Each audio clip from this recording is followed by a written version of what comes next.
High বন্ধুরা, তোমরা সবাই কেমন আছো? আমরা তো খুবই ভালো আছি। আশা করি তোমরাও খুব খুব খুব ভালো আছো। কিচেনের ইউটিউব চ্যানেলে তোমাদের সবাইকে স্বাগত। তো দেখো, ফার্স্টে আমি কিছু ঢ্যাঁড়স ধুয়ে নিয়েছিলাম, ধুয়ে বেশ সুন্দরভাবে জলটা ঝরিয়ে নিয়েছি। আর এইদিকে দেখো, আমি দুটো মতন পেঁয়াজ নিয়ে নেবো, সেই পেঁয়াজকে খুব সুন্দর করে ছাড়িয়ে নেবো।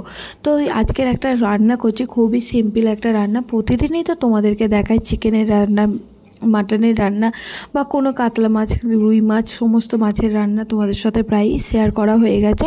তো আজকের ভাবলাম চলো আজকের একটু গ্রাম বাংলা খুবই প্রাচীন একটা রান্না তোমাদের সাথে শেয়ার করি। সব ঢ্যাঁড়স খেতে, আচ্ছা ফার্স্টে বলো তো ঢ্যাঁড়স খেতে কাদের কাদের ভালো লাগে?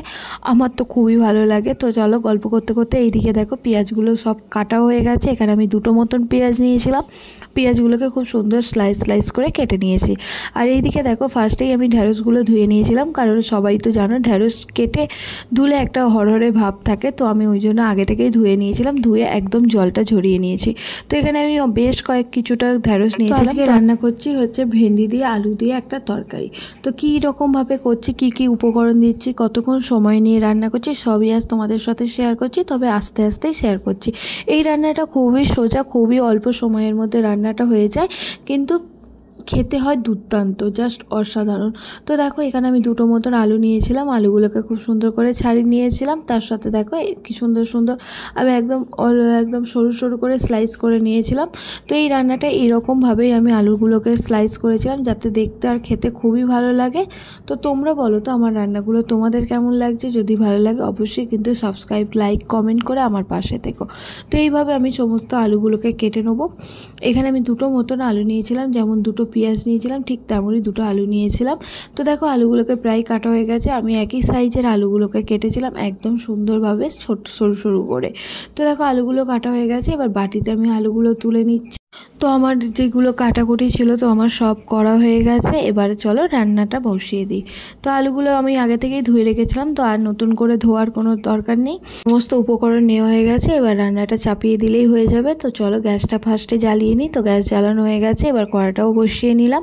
এবার কড়াইতে আমি তেল দিয়ে দেবো। তেলটা তোমরা আন্দাজ মতন দিও, আমি যেহেতু পরিমাণটা একটু বেশি করছি তাই পরিমাণে তেলটাও একটু বেশি দিলাম। তেলটা যেই একটু গরম হয়ে গেল, তাও আমি দিয়ে দিলাম কালো জিরে।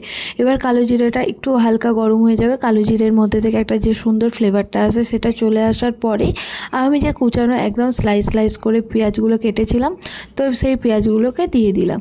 দিয়ে দেখো বেশ কিছুক্ষণ ধরে নাড়াচাড়া করব। তবে এখানে একটা কথা বলি, যে আমি পেঁয়াজগুলোকে একদম যে লালভাবে ভাজবো একদম না, হালকা বাদামি হয়ে যাওয়া পর্যন্ত আমি পেঁয়াজগুলোকে খুব সুন্দর করে ভেজে নেব।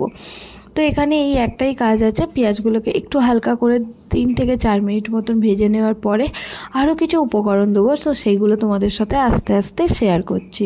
তো তোমরা দেখো। তো দেখো এবারে পেঁয়াজগুলোকে দেখো হালকা যখন বাদামি হয়ে গেছে, একটু নাড়াচাড়া করে নেবো। এবার আমি এতে দিয়ে দেবো আলুগুলোকে, যে আলুগুলোকে আমি আগে থেকে কেটে রেখেছিলাম। তো দেখো এখানে আমি পরিমাণে দুটো আলু নিয়েছিলাম, তো দুটো পেঁয়াজই নিয়েছিলাম। যেরকম পরিমাণে আলু নেবে সেই রকম পরিমাণে, তো দুটো সমান পরিমাণে নিতে হবে। তো এবার দেখো আলুগুলোকে খুব সুন্দর করে ভেজে নেবো, তো তার সাথে পেঁয়াজটাকেও ভেজে নেবো। তো এখানে আমি দুটো মতন উপকরণ দিয়েছিলাম, আলু আর পেঁয়াজ। এরপরে আর একটা উপকরণ দেবো, সেটা তোমাদের অনেক প্রায় 5 থেকে 6 মিনিট পরে দিলেই হবে। তো আলুগুলোকে খুব সুন্দর করে ভেজে নেবো, তো একদম লালচে হবে, ঠিক ততক্ষণ ভাজবো। তো এইরকম আমি 2 মিনিট অন্তর অন্তর করে একটু নাড়াচাড়া করে নিচ্ছিলাম, তো রেস্ট দিচ্ছিলাম। আর এইদিকে দেখো একটুখানি নুন দিয়ে দিলাম পরিমাণ মতন। আমি আগে থেকেই বাটিতে সমস্ত মশলা নিয়ে রেখেছিলাম, যাতে তোমাদের সাথে বলতে সুবিধা হয় আর দেখাতেও সুবিধা হয়। তো তাতে একটু নুন নিয়ে নিয়েছিলাম, তো নুনটা একটুখানি দিয়ে দিলাম পরিমাণ মতন। তোমরাও অবশ্য পরিমাণ মতনই দেবে, তোমরা যেরকম নুনটা খাও। তোমরা যদি আমার ভিডিও আগে থেকে থাকো তাহলে তোমরা আগে থেকেই জানো আমি নুনের পরিমাণটা খুবই অল্প খাই, তাই আমি নুনের পরিমাণটা অল্প দিলাম। তো দেখো আলুগুলো প্রায় ভাজা হয়ে গেছে, পেঁয়াজটাও ভাজা হয়ে গেছে। তো আমি যে ঢ্যাঁড়সগুলো আগে থেকে কেটে রেখেছিলাম, তো সেই ঢ্যাঁড়সগুলো দিয়ে দিচ্ছি এক এক করে। এখানে আমি বেশ অনেকটা পরিমাণে ঢ্যাঁড়স আর আলু নিয়েছিলাম, তাই আমার রান্নাটার পরিমাণের মশলাও যাবে। তোমাদের যেমনটা বললাম, যেমন যে এইগুলোর পরিমাণটা আমি সবই সমান নিয়েছিলাম। যেমন দুটো পেঁয়াজ নিয়েছিলাম, দুটো ঠিক আলুও নিয়েছিলাম, আর তার সাথে ঢ্যাঁড়সটাও নিয়েছিলাম। এবার এটাকে বেশ কিছুক্ষণ ধরে ভাজবো, ধরতে গেলে 2 থেকে 3 মিনিট। দেখবে আলুর কালারটা আর একটু চেঞ্জ হয়ে যাচ্ছে। আর ঢ্যাঁড়সটা আমি একটু পরেই দিলাম, কারণ ঢ্যাঁড়স খুব তাড়াতাড়ি সেদ্ধ হয়ে যায়, ওই জন্য ঢ্যাঁড়সটা আলুটা একটু ভাজা হয়ে যাওয়ার পর ঢ্যাঁড়স দেবো। তো এই সময় গ্যাসের ফ্লেমটা একদম লোতে দিয়ে 2 মিনিট মতো রেস্ট দেবো। তারপরে দেখো আবার একটু নাড়াচাড়া করবো 2 মিনিট পরে।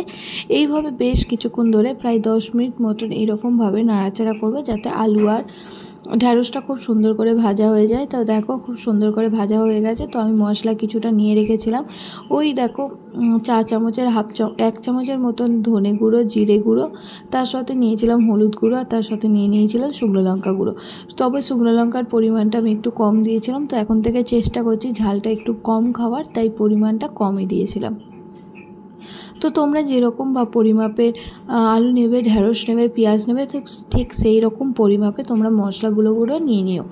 আমি যেহেতু পরিমাণটা এরকম করেছিলাম, তাই আমি চা চামচের সব 1 চামচ করে নিয়েছিলাম।